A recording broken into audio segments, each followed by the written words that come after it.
ત્યાંથી સીધા ગિરનાર. દાદાની યાત્રા કરી 13 લોગસ થઈ ગયા, 13 મણી મોટા મોટા મૂક્યા, રત્નો મૂક્યા મોટા મોટા. હવે સીધા નેમનાથ દાદા. જો હવે આંખ બંધ કરો, નેમનાથ દાદા બોલો, તરત દેખાય છે ને બધાને. જેવું નામ દો નેમનાથ દાદા, આંખ બંધ કરો, નેમનાથ દાદા દેખાય છે. તો બધાના વાલા છે આદિસર દાદા અને નેમનાથ દાદા. જગમાં તીરથ દોવડા શત્રુંજય ગિરનાર, એક ગઢ રિકવ સમસર, એક ગઢ નેમ માં. હવે નેમનાથ દાદા પહોંચી ગયા. ત્યાં પણ આપણે અહીંયા રત્ન મૂક્યો, મોટો મણિરત્ન મૂક્યો, અહીંયા મૂક્યો. એક રત્ન મૂકીને એક લોગસ આખો પૂરો કરવાનો છે. પછી અહીંયા બીજો લોગસ, અહીંયા ત્રીજો, અહીંયા ચોથો, પાંચમો, છઠ્ઠો, 7, 8, 9, 10, 11, 12 13. 13 લોગસ થઈ ગયા. 13 દુ 26 થયા. હવે આપણી ભૂલની થાય ને કે બંને ભગવાન જુદા જુદા છે.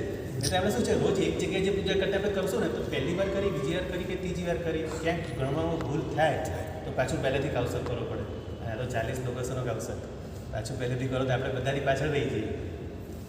પછી હવે પહોંચી ગયા આપણે, આ થયું 26. હવે સીધા પછી સંકેશ્વર. રતન